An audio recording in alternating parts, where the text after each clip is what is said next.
Happy Wednesday, everybody, and welcome back to the Stokastic NHL Strategy Show. I am your host, Josh Harris. We are sponsored by BetMGM. I have reset all 47 of my routers, so hopefully I don't get disconnected today. Hope everyone had a great night last night. Hopefully some of you got some rotisserie chicken, enjoyed that. Joining me, as always, a main man in the captain's chair. So, Cliffy, how are we doing today? Oh, I wouldn't say the captain's chair. I'd say that still belongs to you. But no, we're doing good. Didn't get a lot of sleep last night. I was up watching St. Louis and Seattle while finishing my Christmas wrapping. Got the Christmas wrapping done. Didn't get the goals from Beniers and Eberle that I was looking for. So, sometimes maybe good, sometimes maybe not good. Didn't cash last night, but pretty good slate of games. I watched the first period of that Carolina-New Jersey game. Old Kuchi Kochetkov did his thing. Got his shutout broken late, which kind of sucked, but that's the game is the game. And I watched that St. Louis-Seattle game. I don't know, like we say it all the time on this show. The problem with the Kraken is that they do spread out the scoring, and that's something that I mentioned in our Discord this morning. You know, they scored 5 goals, and the only guys with multi-point games were Brandon Tanev and Morgan Geekie, and the only guy with the shot bonus didn't have a point.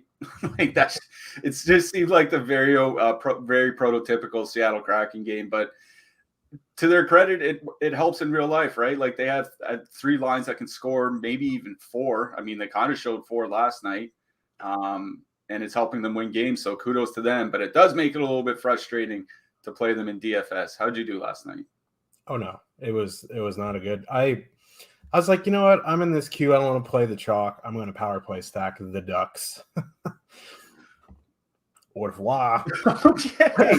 Yeah, one way to approach things. Yeah, and I stayed up and watched because the big dog plus money prop of the night was Troy Terry at the power play point. Wrong.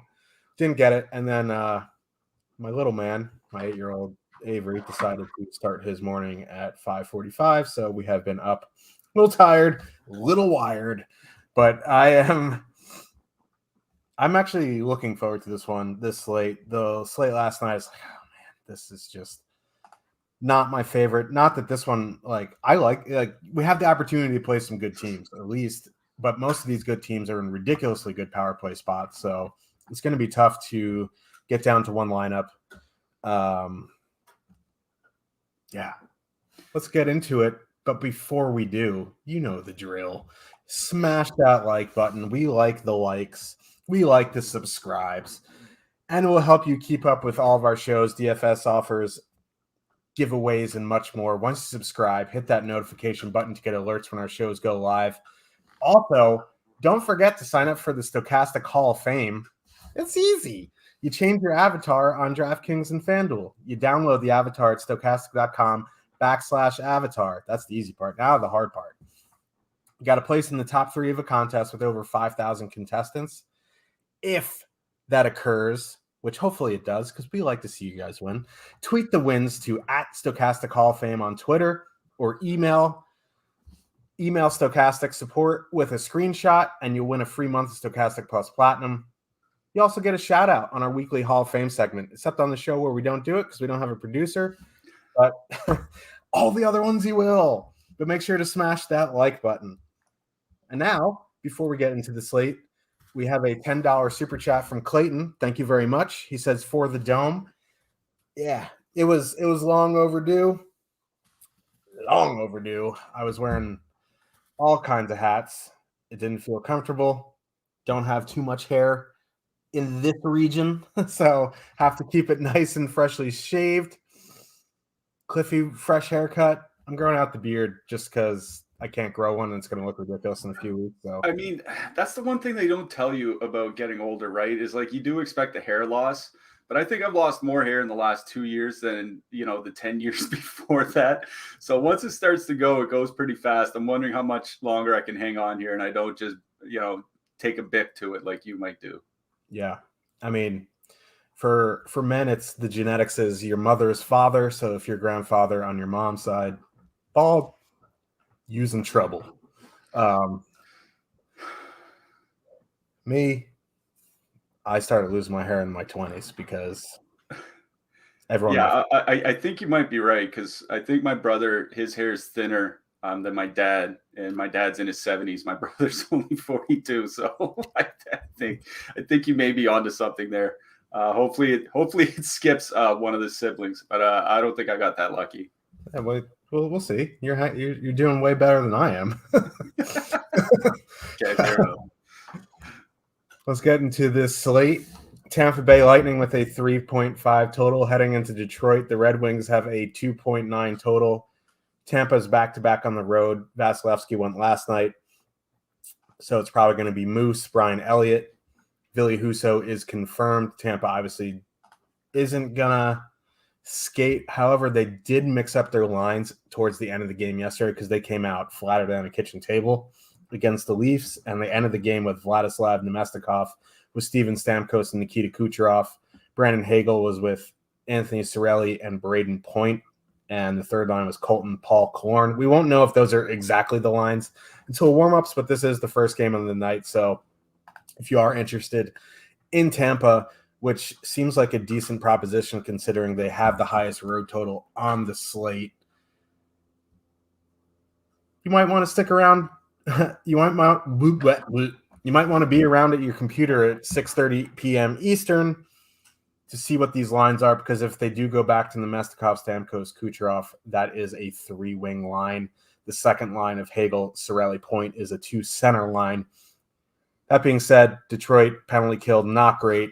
I want to get behind Detroit as well. They have a decent total, and Brian Elliott's a pretty steep drop off from Vasilevsky, but Michael Rasmussen up on this top line is just, I don't know. Anyone else, put Kubalik up there, put Raymond up there, put Oscar Sundqvist up there, put Bergen up there, and I'd have interest. But with Rasmussen there, I think the nicest thing I could say about that line is they're fully correlated, and Tampa doesn't have a great penalty kill. Yeah, I'm a bit torn on what to do in this game because, you're right about the Tampa penalty kill, but it has gotten better through the year. Now, you don't want to keep relying on small samples. If you look at the first half of this first portion of the season, what are they up to? 33 or 34 games played or something like that. So if you look at the first 16 versus the most recent 17 or something like that, Tampa's certainly been a lot better in their last 17 games.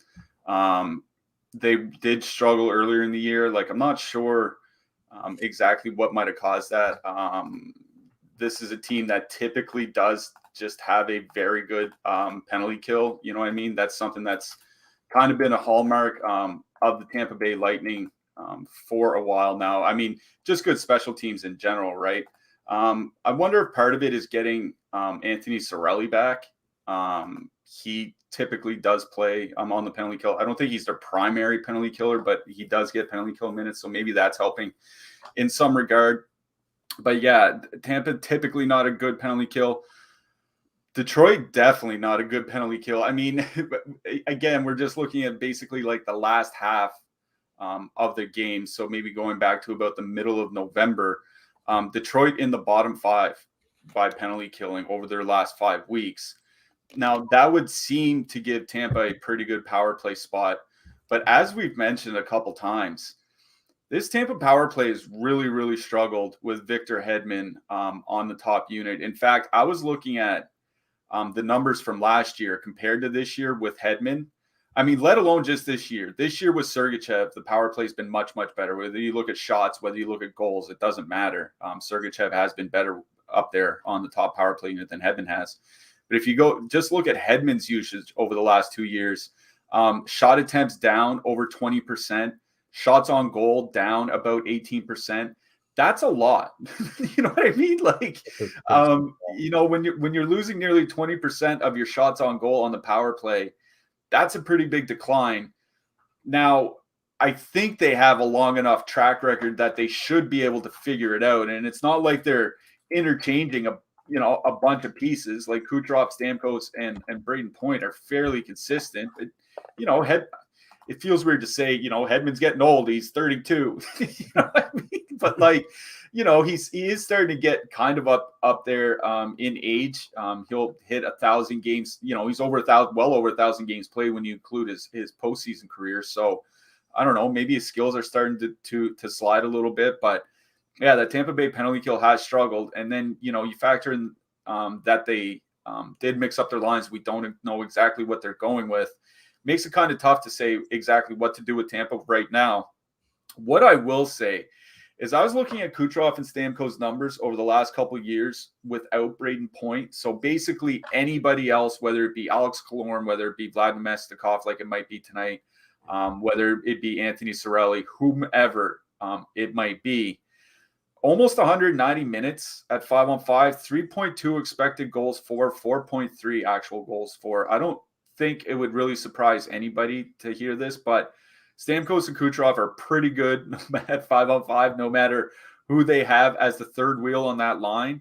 And they're probably not going to come in with a lot of heavy ownership, right? Because, you know, we won't know what the line combinations are until warm-ups. People might just, you know, power play stack or something like that, leave Braden Point in the stack. So if Kucherov and Stamkos are together, I really don't care who the third guy is. I'm interested in that line.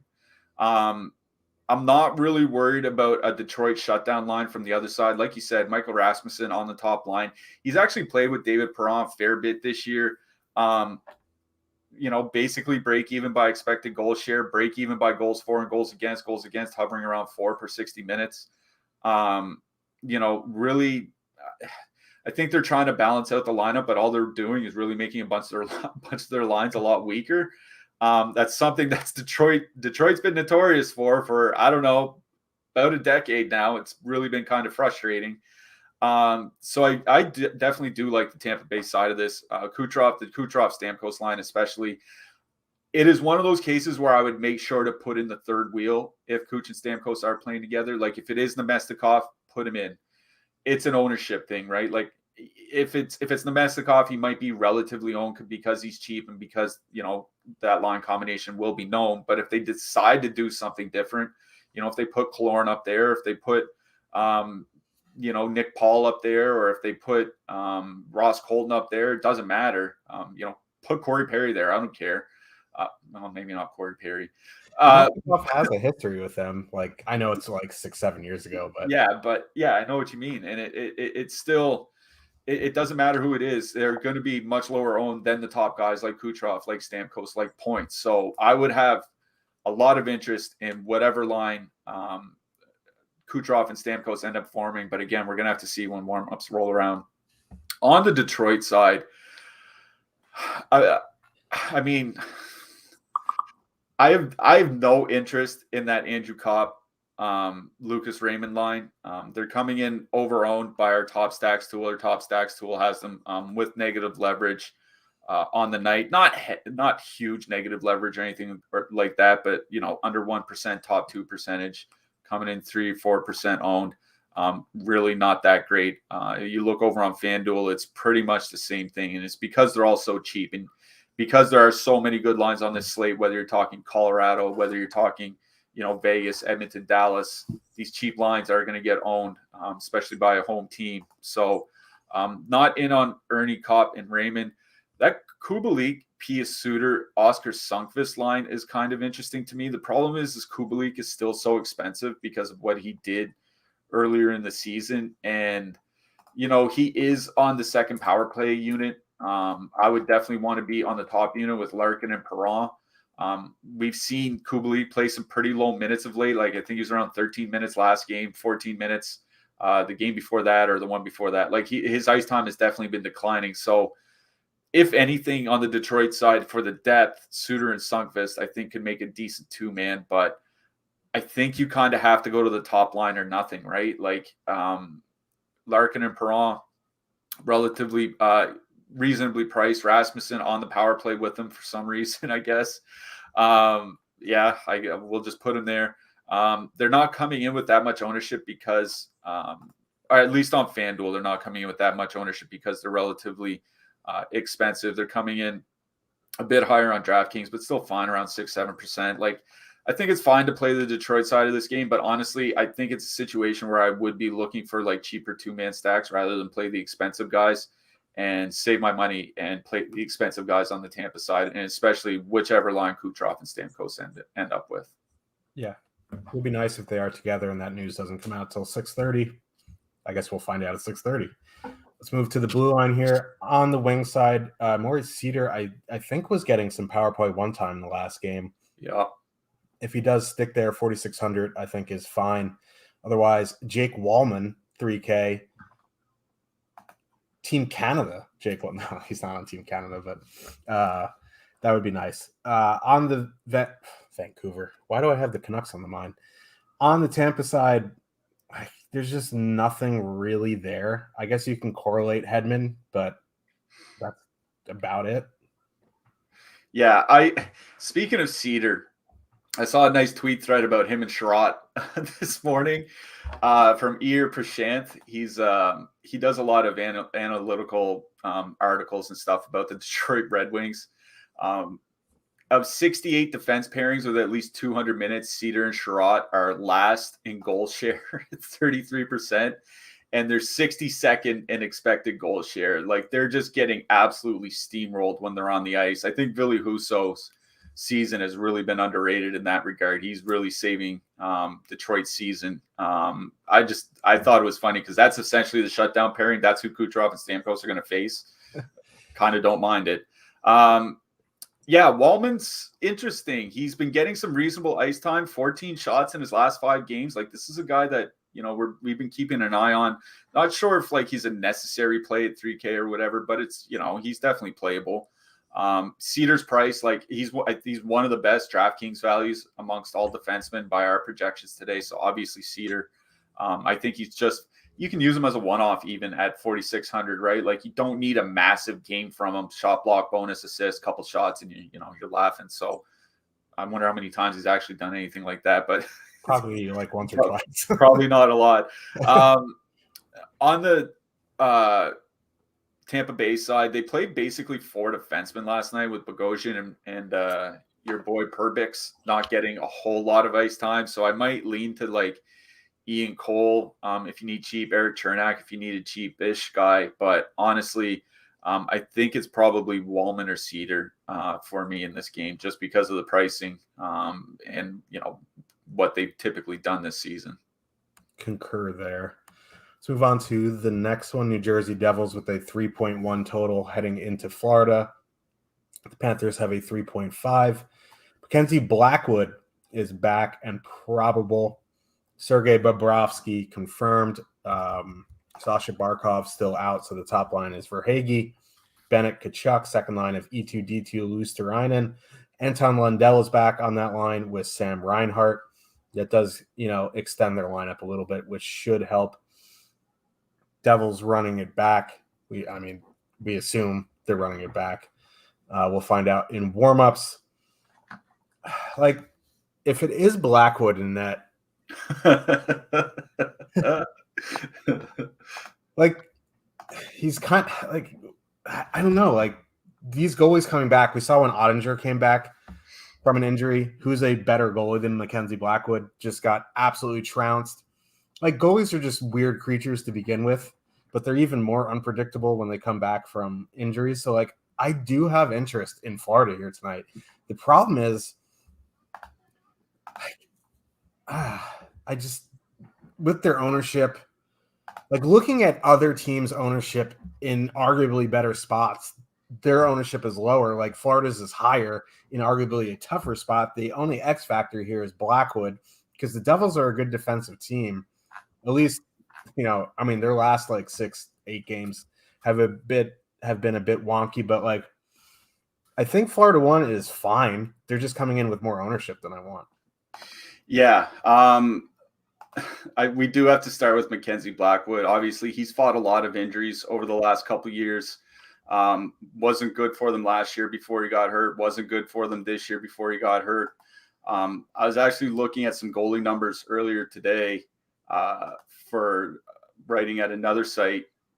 Over the last 3 seasons, there are 55 goalies with at least 2,500 minutes of 5-on-5, and our buddy Mackenzie Blackwood is dead last in high danger save percentage, which is one of those metrics you can look at to kind of use it as a proxy for goalie talent, which, makes sense if you think of it, logically. It's like the better goalies can make the tough saves, and that's what separates them from all the other goalies. He can't make the tough ones, or he hasn't been, at least for a few years now. Like, being dead last, behind such luminaries like Braden Holtby, Jack Campbell, and Martin Jones. That's tough company. Yeah, it doesn't really speak to a lot of confidence. I think that's why you're seeing a 3.5 total on Florida, despite New Jersey being a pretty good defensive team. The one thing that kind of bothers me, the ownership bothers me, but one of the reasons why that is so bothersome to me is the Florida power play, right? Like, power play scoring has become more important this season than it ever has before. Like, if you look at season averages, this year it's basically the same goals per game as last year. I think it's like 0.04 higher, but it's way more power plays called, and one of the highest power play percentage seasons across the league that we've ever seen. Right up there with like the glory days of the 1980s or whatever. So the power play is something that is very, very important to keep in mind when you're looking at, upside and things like that. And the Florida power play it's just looked really bad without Sasha Barkov there. Like, they're scoring at a decent clip, but it's also because they're shooting over 20%. Like, you could expect that from Edmonton or maybe Dallas. I wouldn't expect that from an Alexander Barkov-less Florida power play. And in fact, if you look at shot attempts generated, it's down like 25% without Barkov on the ice. Like, they don't have any shooters. That's a part of it. I mean, the shooters are the defensemen. They all have the other 3 guys, Bennett, Tkachuk, Reinhart, they're all like net front guys. Get a shooter out there. Yeah. Like I said, the shooters might be like Ekblad and Montour. And in fact, Ekblad is in a one-time position quite a bit. So that's the one thing that's kind of hampering me here, is that I'm not expecting Florida's power play to look very good, especially where New Jersey's penalty kill has generally been, good to great all season long, right? So it is a bit of a problem here, but, Verhaeghe, Bennett, and Tkachuk have been very good together. Like, they're up to 75 minutes in their sample, 4.1 expected goals for, 5-on-5, 5 actual goals scored. Like, they are really, really shredding the competition. It's just, can they generate enough against a very good New Jersey defense, to get them by Blackwood? But it's like, do they even really need to? Like, does Florida need more than 25 shots here to score 3 goals? You know what I mean? Yeah. So I do like Florida 1, but you're right. They are coming with a ton of ownership.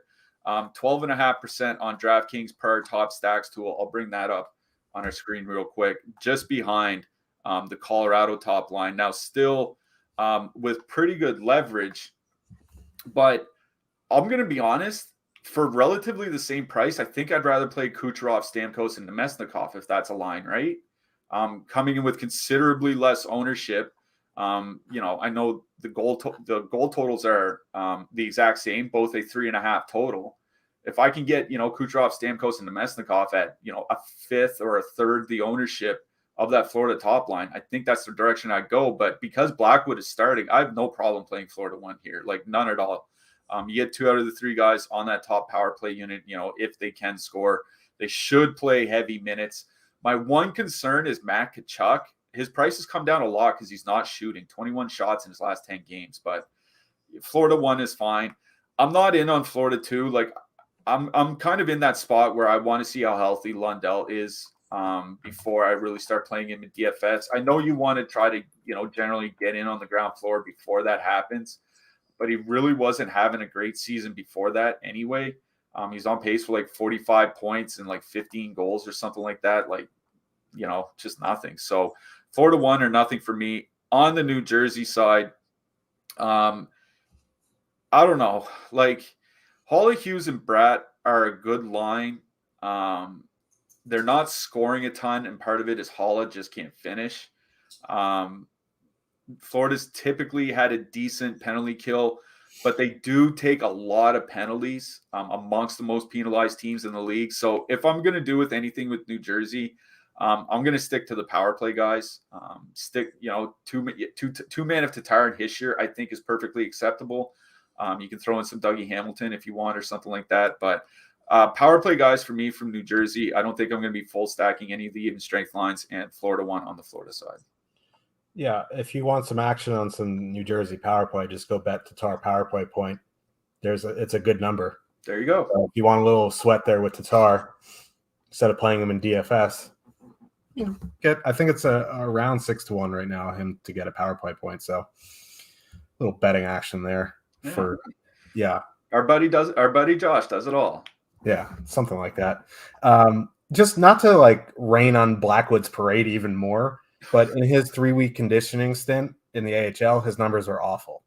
So yeah, not a lot of hope here. His save percentage was like .882 or something like that in the AHL on his conditioning stint. So that might actually have been better than his NHL save percentage. I'm not sure. Yeah, it might have been, but good luck, trying to save that when Kachuk's big ass is in your face for 20 minutes. So I don't know. Let's move to the blue line. Well, before we do, real quick, we should note Dawson Mercer did jump up to the top line last night for New Jersey. This is another back-to-back team. We're going to have to wait until warm-ups. I would like Mercer there instead of Zetterlund, but it wouldn't change a lot for me. I wouldn't say you have to go out and stack him. But if he is there, he might be like a 1% owned player on a top line. You know what I mean? So might be worth rearranging around some lines if you have a bunch of lineups. Yeah. Well, Lindy Ruff, notorious line mixer-upper. Yeah, if you want to call him that, I guess. He likes to jumble, especially those guys on the fourth line like Sharon Govich and Mercer will be all up and down the lineup tonight, I would imagine. Whether they start there is a different story. On the blue line, Aaron Ekblad, 5,800, I think is fine. Like these, like Ekblad, Montour, their prices have been coming down. So if you want to play Gustav Forsling, that's fine, 5,300. But for me, I'm finding the extra 300 for Montour or the 500 for Ekblad. On the Devil side, Dougie Hamilton, Jonas Siegenthaler, probably about it. Yeah, I think if I'm paying up for a Florida defenseman, I'm going back to Forsling. And the reason for that, like I said, it's just the power play. Like I worry about Florida's power play without Barkov there. So I would probably take the guy that's not super reliant on power play production for doing well in fantasy, and that's Forsling. On the New Jersey side, Siegenthaler's fine. Obviously, you can pay up for Hamilton. I think this is actually a good spot for Hamilton because Florida's a pretty high-paced team, and it could allow Hamilton to really rack up the shots tonight. But I also mentioned Damon Severson. He played nearly 24 minutes last night. This is a guy that was a healthy scratch recently. I don't know if they're going to play him a ton of minutes. I have interest in Severson at 2,700 near mid price. Yeah, don't mind that call. I always get the New Jersey punt defenseman wrong, so I'm letting you cover that. I was cowering out from taking the stand and let you take that over. Yeah, I appreciate that. I'm just a coward. So at least with the New Jersey defenseman. But anyway, let's move on to the next one. Montreal Canadiens with a 2.3 total. Heading into Colorado, the Avalanche have a 3.6 total. Jake Allen, Alexander Georgiev confirmed. Avs running it back with Lehkonen, Comfer, Rantanen, Newhook, Erod, Nishushkin. Looks like the Dennis Malgin in the lineup on the third line. Not that that's really DFS relevant. What is DFS relevant is that Jared Bednar, the Avs coach, just doesn't play the fourth line ever. And the top guys just never leave the ice. I think like Rantanen played 27, 28 minutes, something like that the last game. Like Kel McCarr was above 30. Taves was close to 30. Comfer was 25 plus. So like the top guys here are going to play. The top line fully correlated, getting one of the best power play matchups possible. Now there are a bunch on this slate, but their ownership is lower as a full line than Florida won. They're in a higher total. They get a better power play matchup. It's just a matter of whether you can, live with yourself clicking in JT Comfort at 4,700, I think. Yeah, might be a bit tough. I'll also mention, I know we have Mulligan on the third line there, but the Colorado coach said specifically he hasn't figured out where he's going to play him yet. And he mentioned pairs of players. So I'm thinking like Lehkonen and Rantanen is a pair. Rodriguez and Nichushkin is a pair. So like, maybe Mulligan ends up next to Rodriguez and Nichushkin on the second line or something like that. Like, I think that's something that we could see. But, it's an 8 p.m. Eastern start. We're definitely not going to find out in time. On the Montreal side, okay, they put Kirby Dach back on the top line. The second line is Slavkovsky, Drouin, and Anderson, with Drouin playing center. Listen, I'm a Montreal fan. I would like to see Jonathan Drouin kind of, reclaim himself after a tough couple of years. He's spoken about mental health issues, and he's certainly had injuries, things like that. That line's giving me some real strong Silverberg, Strome, Vetrano vibes. You know what I mean? Like they're gonna play like if they played together for like 7 games, we'd look up and they'd have an expected goals against of like 4.5 or something like that. So yeah, I do like the Colorado top line. You're right; it is a good power play spot, but this is another situation like Florida where I worry about the Colorado power play without Nathan MacKinnon there. Since he's left the lineup, they're shooting 3.4% with the man advantage. That's pretty bad. Now, obviously, that's not going to stick around forever on a power play.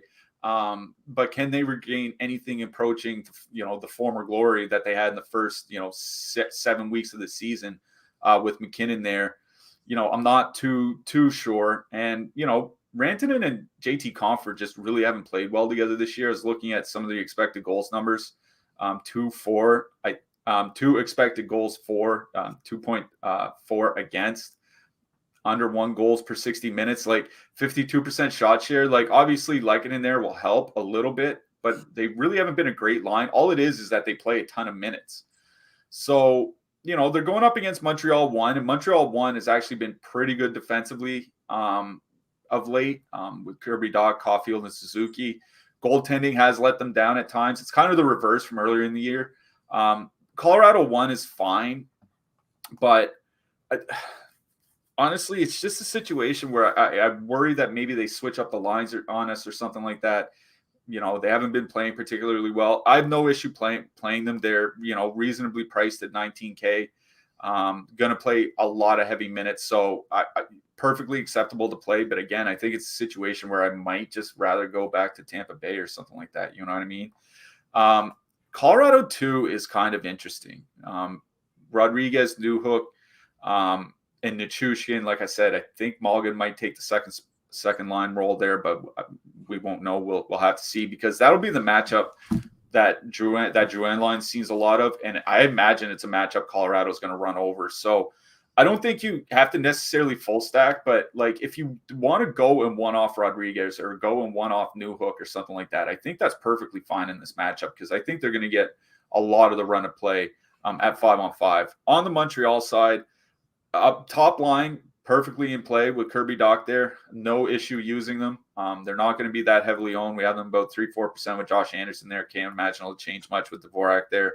But again, I think this is a spot where I might go to the cheaper guys again and go back to the Dvorak-Hoffman duo, or, Dvorak-Dadonov, but I'd probably rather go Hoffman. So maybe Dvorak-Hoffman. I think I might actually like the cheap guys in this game the most. Yeah, if I'm going to anyone on the Montreal side, it is the cheaper guys, Dvorak-Hoffman, Dvorak-Dadonov. Like Drouin, Slafkovsky seems like really nice, cheap two-man, but like if they can't get the puck out of their own end, how are you going to create offense? So yeah, I like Dvorak here. Let's move to the blue line. Chris Weidman back on the top power play unit. Nice. Like, I don't know. Marcus Bjork, Chris Weidman. What are you going to do? I just won't play him. There just isn't much on the Montreal side that I want to play. Like Joel Edmondson's fine. He's just a little bit pricey. On the Avs side, like Taze and Makar just are on the ice for half the game. So like you are concerned about the power play. Devin Taze at 4,700 for 29 minutes is nice. If you want to pay up for Makar, that's fine. Gerard also fine, 2,800. Eric Johnson, like the guy, like Brad Hunt, Andreas Englund played like 11 minutes, and the rest of the guys were up over 20 to 30. So anyone in the top four, depending on your price point. Yeah, I'll mention Jonathan Kovacevic again. With a couple D-men missing, I think he's at like 19-20 minutes in the last game. If you need a guy that's near mid punt, I think he's perfectly fine. Sam Girard, a little bit more expensive, he's perfectly fine as well. Makar is like basically in play every single game, but I think this is again on the blue line. I might be looking for cheaper guys. Yep, I agree. As we mentioned off the top, we are sponsored by BetMGM. We can get you up to $1,000 risk-free bet and 2 months of Stokastic plus Platinum for free when you sign up, make a bet, or sign up, deposit, make a bet. Most important thing is click the link in the description below, follow the steps. You need a Stokastic account. You need a BetMGM account. You make all that. It's all Stokastic account. If you don't have one, it's free. You make a BetMGM sportsbook account. Deposit at least 10, depending on your risk tolerance. If you want the risk-free bet to be 10, up to 1,000. Have a bet for you guys on BetMGM if you want to, sign up and tail tonight, since it is a risk-free. Roman Josi on BetMGM to record at least 1 assist is even money. So if you're looking for a bet to go along with your new BetMGM sports account, 3 months Stokastic plus Platinum, deposit, bet Roman Josi to get it assisted, even money. If it loses, you get it back in site credit, and you get 2 free months of Stokastic plus Platinum. Win. So let's go. Click the link in the description for more details to sign up. Nashville Predators, 3.2 total. Heading into Chicago, the Blackhawks have a 2.4 total. UC Saros probable. Peter Mrazek confirmed. This game is just like if you look up migraine in the dictionary, you're going to see Predators, Blackhawks. Like these lines are just abysmal. Like Tyler Johnson up with Max Domi and Patrick Kane. Like I like Tyler Johnson, but like 10 years ago. I like Mikael Granlund, but 10 years ago. Like you mentioned on the show last time how bad of a season Granlund's have. It's kind of taken me out on the Forsberg line. I don't even care the matchup here. Like Granlund's just been awful. They're getting some negative leverage. Like if anything on the Nashville side, I'm going to that third line. Johansson, Duchesne, pairing him with Josi, calling it a day. On the Blackhawks side, like, I don't know. Like Domi Kane, I guess, is fine in a nutshell, or Tays Radish, but like 2.4 total at home. I guess like Radish might be popular if you're trying to like jam in like Edmonton guys because he is top power play 3K and the Predators penalty kill is kind of not great, but I don't know. This game sucks. Yeah, this is kind of a tough one to parse apart because you're right. Granlund's just not been good this year. I was looking at his expected goal impacts this season. I was looking at guys with at least 250 minutes played, I think it was, or forwards. 358th out of 362 forwards. Like he's just dragging down everyone. And I was looking at how players have done without him. Like Duchesne's numbers without Granlund or Philip Forsberg on his line, and Forsberg's still having a good season on his own. Above water by expected goal share, which is not something you can say about any Granlund line, that's for sure. Scoring over 4 goals per 60 minutes at 5-on-5, like 100, that's in 125 minutes. Like, at least they're generating something when they're away from Granlund. So, like, I'm with you. I think if I was going to do anything with the Nashville top line, it'd just be a Forsberg one-off. Like, I think almost no matter who he's playing with, he's basically always in play for a hat trick. He's just that talented and loves shooting that much. But I don't know if I'm fully stacking here. I'm not doing a Tommy Novak, Michael Granlund stack here or something like that. Like that's just not in the cards for me. Niederreiter, Glass, and Jeannot actually had a good game in their last game. They've actually looked decent in the limited time that I saw them. But I think it's that Duchesne Johansson two-man that I like best. Like I said, Duchesne's played well this year when he's gotten away from those top guys. He has 14 shots in his last 5 games, goals in back-to-back games. Like you're going to get like that. Chicago's going to send out that, Kurashev Taves shutdown line, if you want to call them that, out against Forsberg and Granlund. And then you're out against the second and third lines from Chicago. Duchesne should be able to roll over them. Like I know there's a lot of ownership coming in on that Nashville third line, but I don't think you necessarily have to full stack him, even if you just want a one-off Duchesne or something like that. But like a Johansson Duchesne two-man or Duchesne trade-in two-man or something like that. I think that's where I'm going to go on the Nashville side. On the Chicago side, pass. Yeah. Honestly, like I wouldn't even know what to really do here. Like the line that I would want to target is the Granlund, Novak, Forsberg line, but they're going to use Taves, Radish, and Kurashev in that shutdown matchup. So, I guess Jonathan Taves is fine. He like Duchesne, he has 14 shots in his last 5 games, top power play. I will say the Chicago power play has been shockingly good.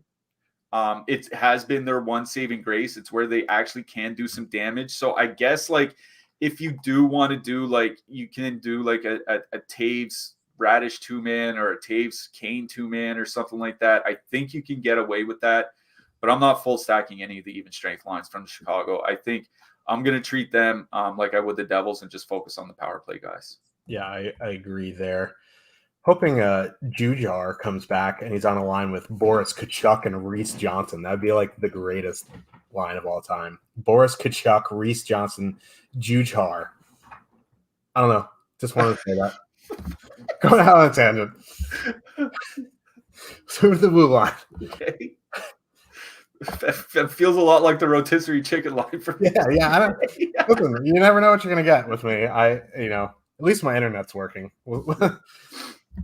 Knock on some wood. Roman Josi, listen, he hasn't been the DFS darling we all know and love the past week, but ebbs and flows of the NHL season, we say. So yeah, I have no issue going back to Roman Josi.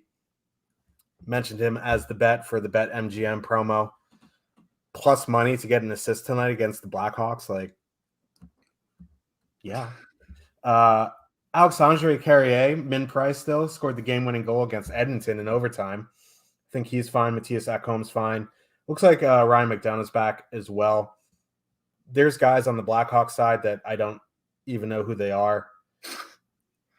Like, I don't know who, like, Isaac Phillips is. Isak. That's, But I honestly don't know who he is, and he's on the second pair. I think Connor Murphy, if you want some shot blocks, is fine. Yeah, I was going to mention Connor Murphy. He's the only guy that I really have interest in, considering price and ice time and all that on the Chicago side, especially on DK. Yeah, with McDonough back, like I'm not super stoked about like Carrier or Fabro or something like that. I'm really worried their minutes are going to get nuked down. Of the cheap guys, it would be Carrier that I would play. If you need a Stoneman punt, he's playable. But I think it's clearly about Yossi. Yeah. Like, I'm not docking Isaac Phillips. I just don't know who you are, and I'm not going to tout someone I don't know who they are. Edmonton Oilers 3.0 total, which has come down during the day, by the way. Going into Dallas, the Stars have a 3.6 total. Stuart Skinner probable, Jake Ottinger confirmed. This one is a doozy, and neither side is getting a lot of ownership. Edmonton top line is 25-8 on DraftKings, the most expensive they've been as a trio, and it reflects in the ownership. You know, McDavid's still double digits. He's 9,800, the most expensive price he's been. But the other guys are coming in around 7%. Draisaitl, Hyman.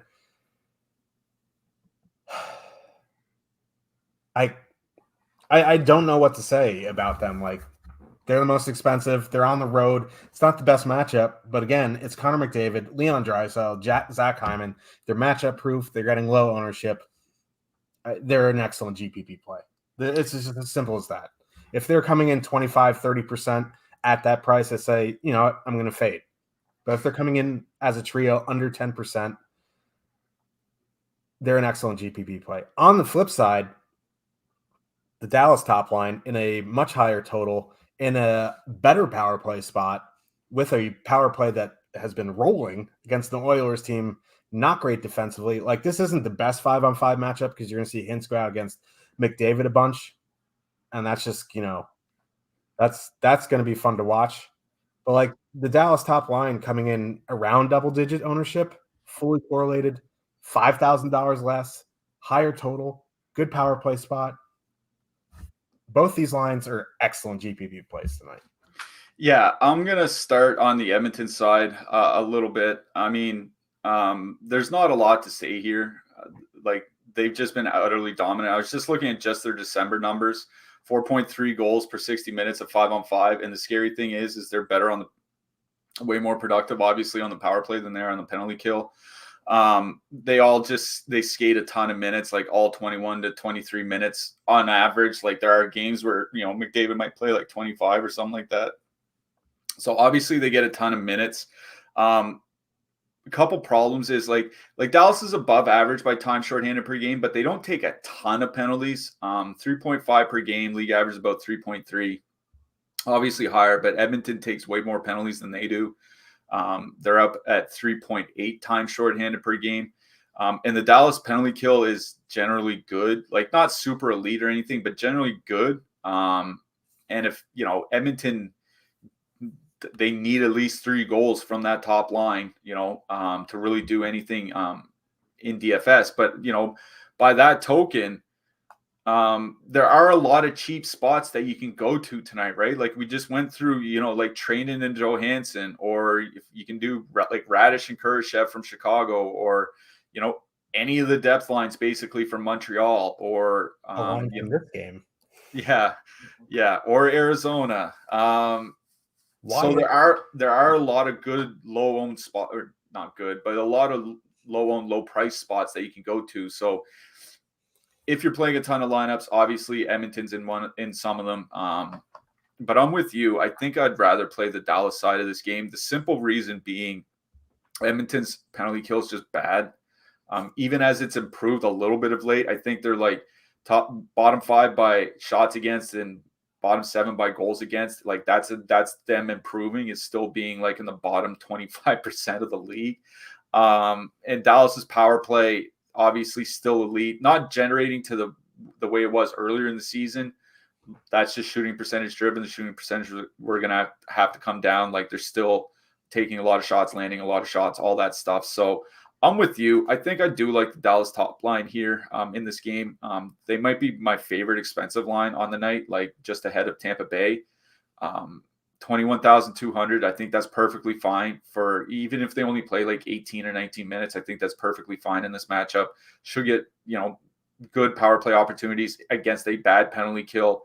All 3 guys on the power play. Hintz has been shooting more of late, which was a bit of an issue for him earlier this year, 18 shots in his last 5 games. So I really do like Dallas 1. Of the depth lines, I think the one I would go back to is that Johnston, Marchment, Ben line. I see you nodding your head very creepily, but you the puck again. Yeah, you do seem to like him. I like him as well. Ben and Marchment have played well together this year in a small sample. 2.5 expected goals for 1.5 against in 55 minutes together. Marchment shooting a lot.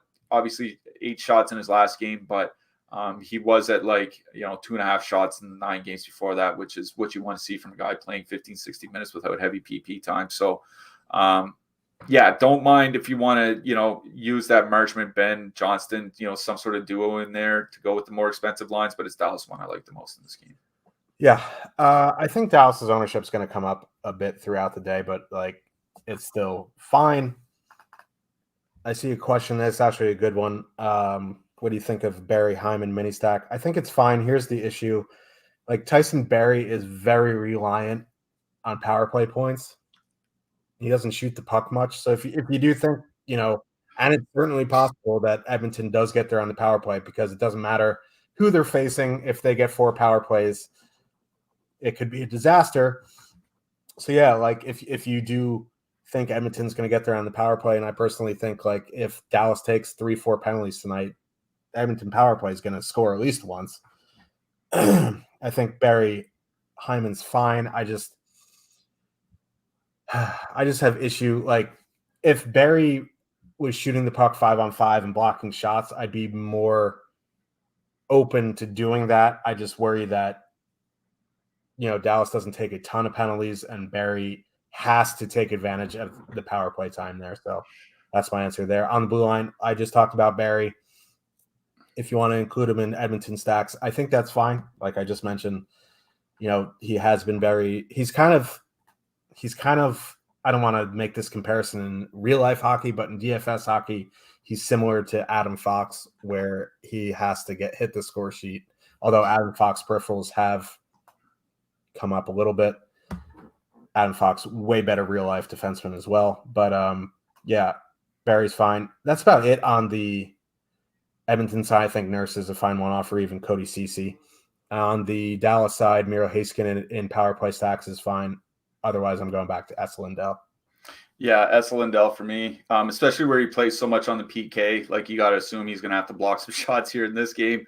I also mentioned Ryan Suter. He's not really having a lot of big games, but he's blocking shots a lot more than he has over the last few seasons. He's under 3K. He does get some penalty killing time. So, if you need a sub 3K guy that, could reasonably put up double-digit DK points, I think Suter's fine. Yeah, it's true. I used him on Monday out of necessity, and he got an assist, a couple blocks, and a shot. 9 points. DK points is perfectly fine for under 3K. If you have never had a Stokastic membership, why? Just why? 3-day risk-free trial for you. Click the link in the description. That's the most important part. So Cliffy and I can get the credit because we love credit. No, but in all seriousness, if you've never had a Stokastic membership and you want to test drive our NHL product, you get everything we have to offer: ownership, projections, top stacks, rankings, Discord, everything you need. We've talked about it on the show. We run through the lineup builder when we do the show. That's how we, go game by game. You get all the tools, you get everything you need. So click the link in the description below, get your 3-day free trial. Come join us in the Discord, say hello, and we'll go from there. Let's move on to the next one. Arizona Coyotes, 2.3 total. Heading into Vegas, the Golden Knights have a 3.6 total. King Carol Vamelka and Logan Thompson are probable. Looks like Phil Kessel has dropped down in the lineup. Jack Eichel, I don't think, is back yet. Oh. Looks like Michael Amadio up on the top line. Don't mind that, honestly. I wish he got some power play time, but he doesn't. He's also min-price, so beggars can't be choosers there. But for me, going back to Vegas 2 here, This is a bit of a tougher matchup for Arizona. Like the last few slates, Arizona has been playable. I think, we'll go back to Cliffy's bread and butter here and say one-off Lawson Krause is acceptable. Yeah. Yeah, I was looking at some of Vegas's numbers without Eichel, and they're not very good. I mean, I think that's why you're seeing Michael Mayo move to the top line. The Vegas top line's up to near 100 minutes since Thanksgiving without Eichel. 2.7 expected goals for, 2.2 against, only 51% of the shot attempt share. Like, really not great numbers. They're allowing a lot, which I think is, it's just based off the goaltending. We're not even sure Matteo is going to be there. It's just that's where he finished in the last game. Yeah. Is he going to stay there the whole game? Put the real wild bill up there, William Carrier. Yeah, that's what I was thinking. Yeah. I would like to see that, but I agree with you. It's back to Vegas 2 in this one. In the month of December, 2.6 expected goals for, only 1.8 against. Problem is they're shooting like 2.2%, which like they're like Los Angeles, the second line in that regard, where like they'll have, I don't know, 5 or 6 real big games a year, but when they don't have a big game, it's not like they're getting a goal and maybe assisting on some other stuff. It's like there's nothing. It's like you might get the shot bonus, and that's the best you can hope for. But really good matchup for Vegas too. Obviously, Riley Smith was moved up to the top power play, so now you're getting 2 out of the 3 guys on the top power play unit. And power play's still been good even without Eichel there.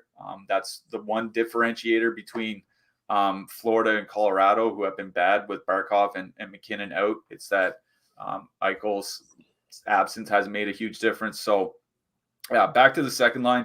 If you want to make it a power play stack, take out Carlson, make it a 3-wing with Mark Stone or something like that. I think that's definitely very much in play. Arizona is the most penalized team in the league.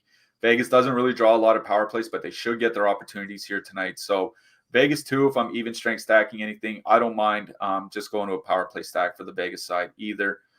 On the Arizona side, yeah, the top line's really not like they're doing stuff like once in a while.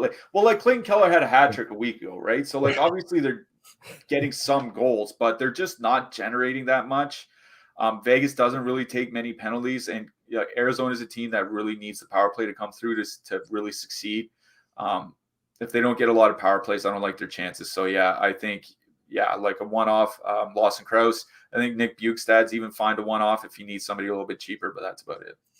Yeah, and like for all the Vegas haters out there, then there's a lot of them. This is a good team. Like you don't want to like go stacking the Arizona Coyotes going into Vegas.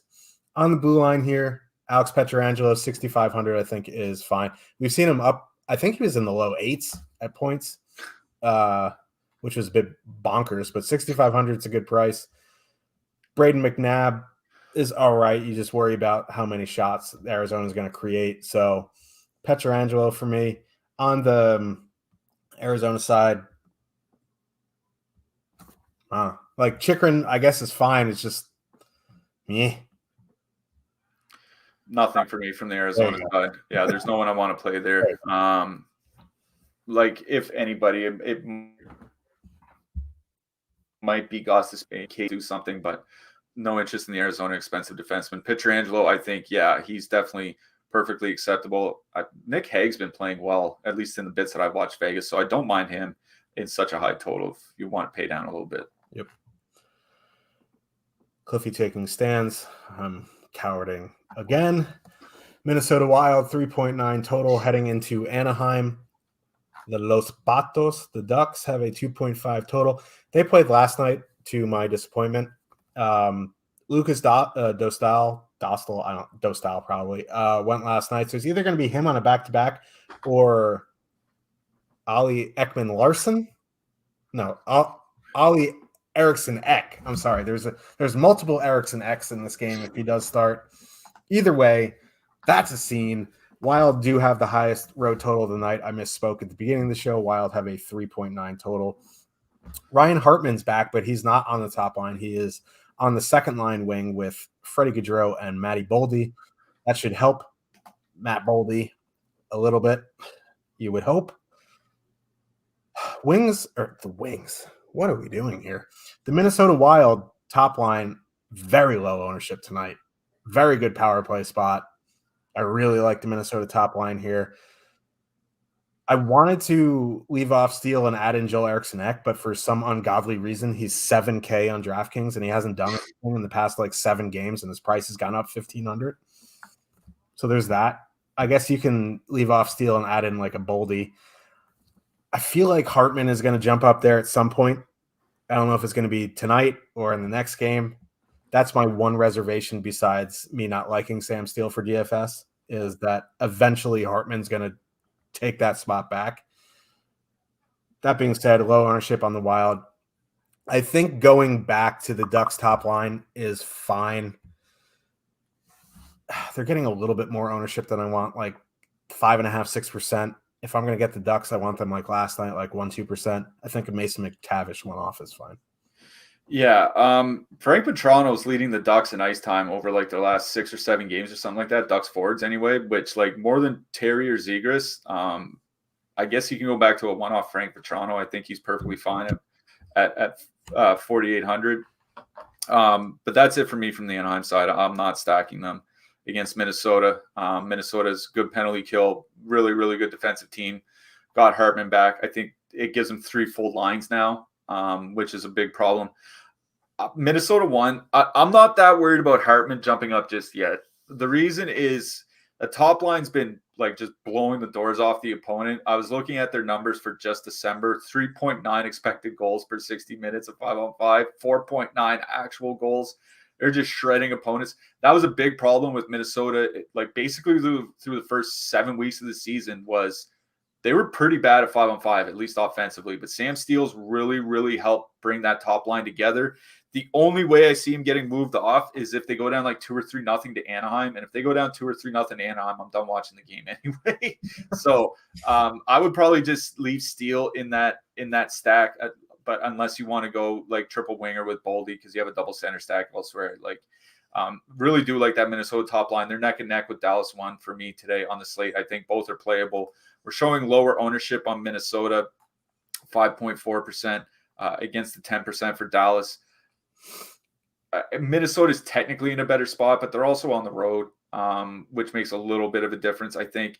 But yeah, Minnesota 1. I think it's Minnesota 1 or Dallas 1. Those are the 2 lines I'm going to be picking from as the core to build around here tonight.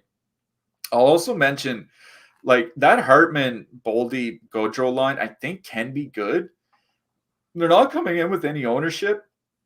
It's just if they really blow the doors off the Ducks, is the top line not included, especially when there's so many guys on the power play? That's kind of the problem here. So if anything, it would, I think you could even just add a broken stack and add Hartman or add probably not Gaudreau, but definitely add Boldy for additional power play exposure. That's the direction I would go. So love Minnesota 1. If I'm going to stack one of the depth lines, it would be that Hartman, Gaudreau, Boldy line.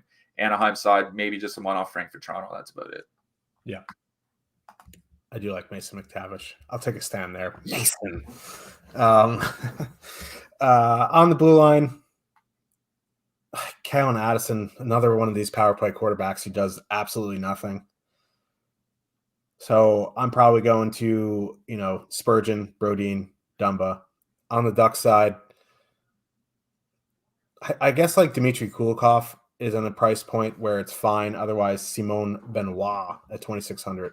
Yeah, I think it's just Spurgeon or Kulikov that I really have interest in here. Fowler's point reliant. I don't know if they're going to get a bunch of goals here tonight.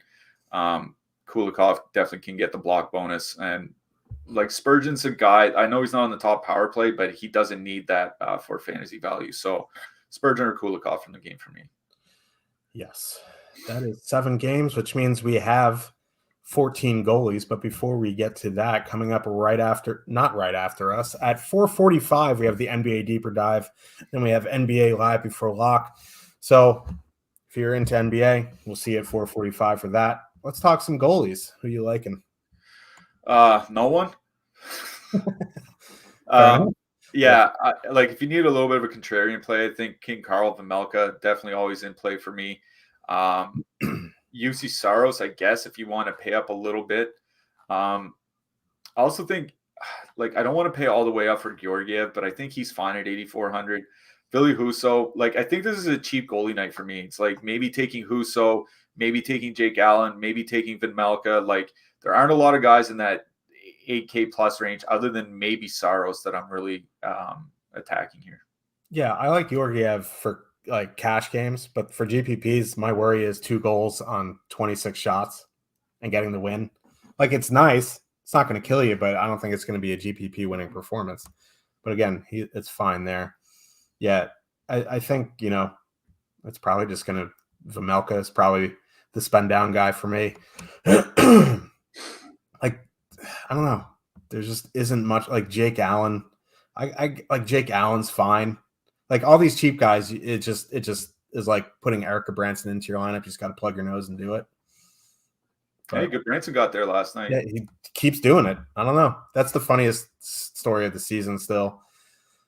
And he's actually, for DFS, he's playing well. I don't know about his actual metrics. But anyway, who you liking for your hat trick pick? I hate to say it, but I'm going to go to the Vegas game. Even though he's going up against the goalie I think I'm going to use tonight, I'm going to take Jonathan Marchessault. Okay. Yeah, I think I'm going to use King Carroll as well. Going Jamie Benn. We'll go third on Jamie Benn. A little bit of spice there. I like it. Yeah, we got to keep it up there. Since I can't take stands anywhere else, I'll take a spicy hat trick pick. So for Slim Cliffy, I am the coward, Josh Harris. We'll see you tomorrow, Thursday. We're here every day. So yeah, click those links in the description. I want to see you guys in Discord. Say what's up. I came from YouTube. And then I'll be like, hey, what's up? And then we'll chat and we'll talk about rotisserie chicken. But anyway, have a great night, everyone, and we'll see you in Discord. Good luck, everyone.